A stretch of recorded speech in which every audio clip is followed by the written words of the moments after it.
जो नफ्सों कदमत लिगदन वत्तकुल्लाह इन्नल्लाह खबीरुम बिमा तालम वला तकूनु कल्लज़ी नसुल्लाह फअनसाहुम अनफुसहुम उलाइका हुमुल फासिकून। जनाब स्पीकर, ये जो फ्लड आया है नाहानी अल्लाह की नाराज़गी है। अल्लाह ताला कुरान में जो मैंने आपको 28 पारे की एक दो आयत पढ़ी हैं, अल्लाह ताला कहता है, ए ईमान वालो, अल्लाह से डरो और सोचो कि आगे क्या भेज रहे हो आखिरत के लिए। अल्लाह से डरो, अल्लाह सब कुछ जानता है। अगली आयत, वला तकूनु कल्लज़ीना नसुल्लाह, अगर आपने अल्लाह को बुला दिया तो अल्लाह भी आपको बुला देगा, फिर आप फास्को में हो जाएगी। मैं आज यहाँ खड़ा हूँ अपने हलके का नुमाइंदा, और जो मैं 3-4 दिन अपने हलके में गया, जो वहाँ मैंने इसके असरात देखे, 22 अमवात पूरे पंजाब में गवर्नमेंट का जो गलत डेटा है उसमें कहा है 32 हुई हैं। मेरे हल्के में 22 मैं आपको लिस्ट दे सकता हूँ। और एक ख़ानदान के 6 अफराद अपनी आंखों से 6 साल बच्ची की लाश मेरे सामने, काइंडली ज़रा यहाँ आते हैं, हाउस एंड ऑर्डर करें सर जी। तारिक साहब, मिनिस्टर फॉर पार्लियामेंट्री अफेयर्स तशरीफ रखें जी।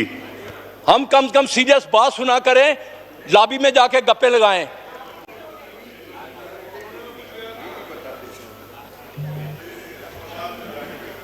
सर इनको हाउस एंड ऑर्डर मैंने जुनैद साहब को बाहर भिजवा दिया है जी, बात कीजिए। कम से कम यहाँ आते हैं जिस मकसद की आते हैं। मैंने अपनी आंखों से एक अखलौता बेटा 21 साल का सैलाब की नजर होते देखा, उसकी लाश निकाली।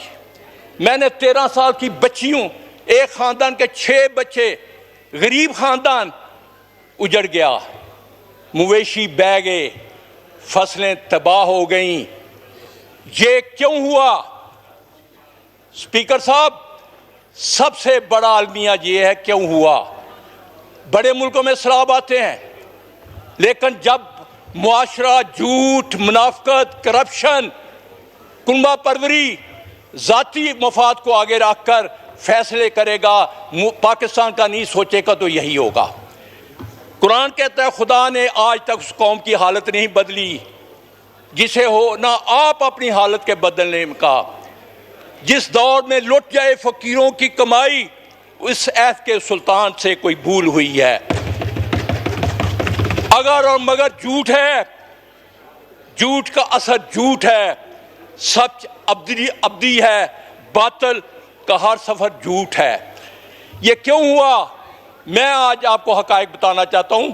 काश यहाँ पार्लियामेंट लीडर को हुकूमत के होते, सुनते, क्यों वो 4 साल से उधर हैं। आधा सच शुरू किया, अल्लाह आखिरी उम्र में पूरा सच बोलने की तौफीक दे। दरिया चनाब का एक ब्रिज बना था जिसका नाम है शबाज ब्रिज। ये 2018 से 6 साल इसके ऊपर स्टडी हुई। महकमा इरिगेशन और बाकी महकमों के फिजिबिलिटी तैयार हुई। गवर्नमेंट आती है नून लीग की, ये आप इंक्वायरी करा लें। अगर इसमें झूठ हुआ तो मैं यहाँ सबसे पहले अपने आप को पेश करूँगा। वो ब्रिज बगैर तहकीक के 1.5 किलोमीटर ऊपर ले जाया गया, क्योंकि 2 MPA गुजरातों की ज़मीनें आएगी थी जो कब्जा किया हुआ था। जब दरिया का आप रुख मोड़ेंगे, उसमें रुकावट डालेंगे, तो उसने तो रास्ता ढूंढना है।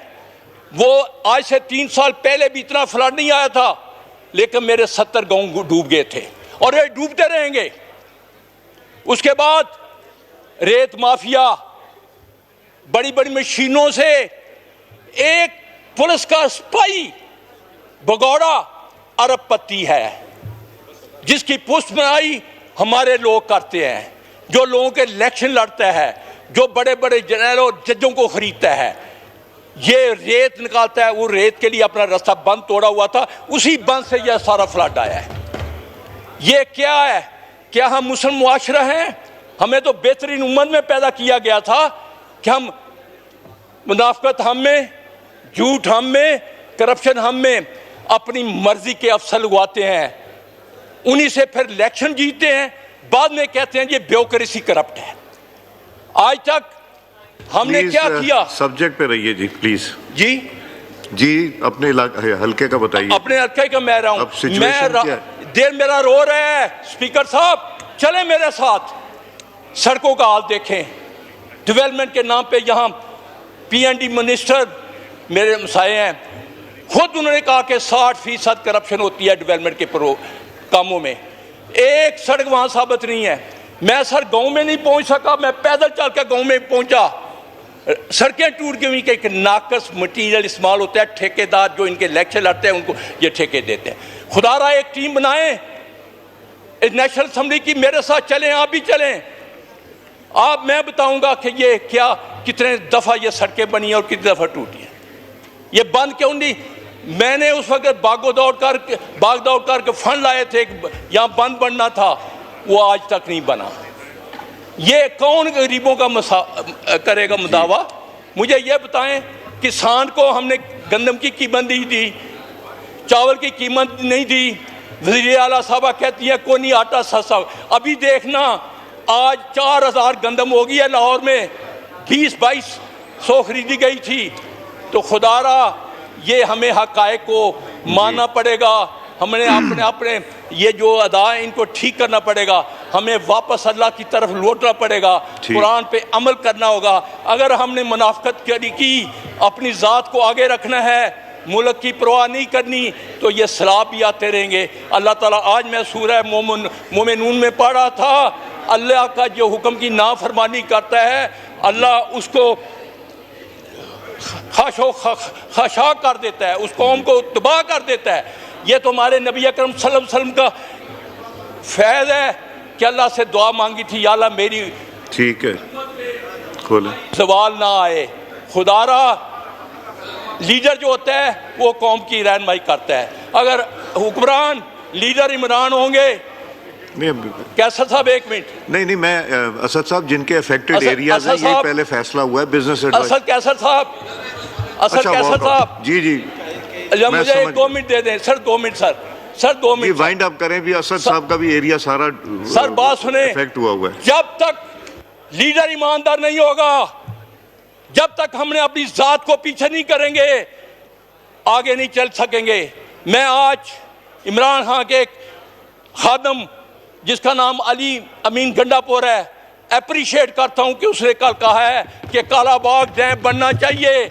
सबको मुत्फिक होकर इस मुल्क के लिए सोचना चाहिए। जब तक ये सोच नहीं आएगी हम आगे नहीं बढ़ सकते। आखिर में मैं आपसे ये रिक्वेस्ट करूंगा, खुदारा नून लीग PI कोई भी जमात हो, तकसीम जो गरीबों की मदद है वो मैं MNA हूँ, ठीक किसी खोलें DPO या कभी मेरे से रब्ता नहीं किया, कोई नहीं आया। मिनिस्टर से वहाँ फोटो खिंचाने जाते हैं। मेरे हल्के में सलाब आया है, किसी नून लीग के MNA MP को तफीक नहीं हुई कि वहाँ जाके विजिट करे। इसलिए खुदारा मुल्क का सोचिए, ज़ातों को भूल जाइए, अपने ज़ाती मुफाद और अपनी अना को भूल कर इस मुल्क के लिए काम करे। आखिर में मैं इस दुआ के साथ जी आपसे इजाज़त मांगूंगा, खुदा करे मेरी अर्ज़े पाक पे उतरे वो फसले गुल जिसे अंदेशा है ज़वाल ना हो। शुक्रिया जी। असद कैसर साहब, आपका भी वहाँ काफ़ी फ्लैश फ्लड्स हैं।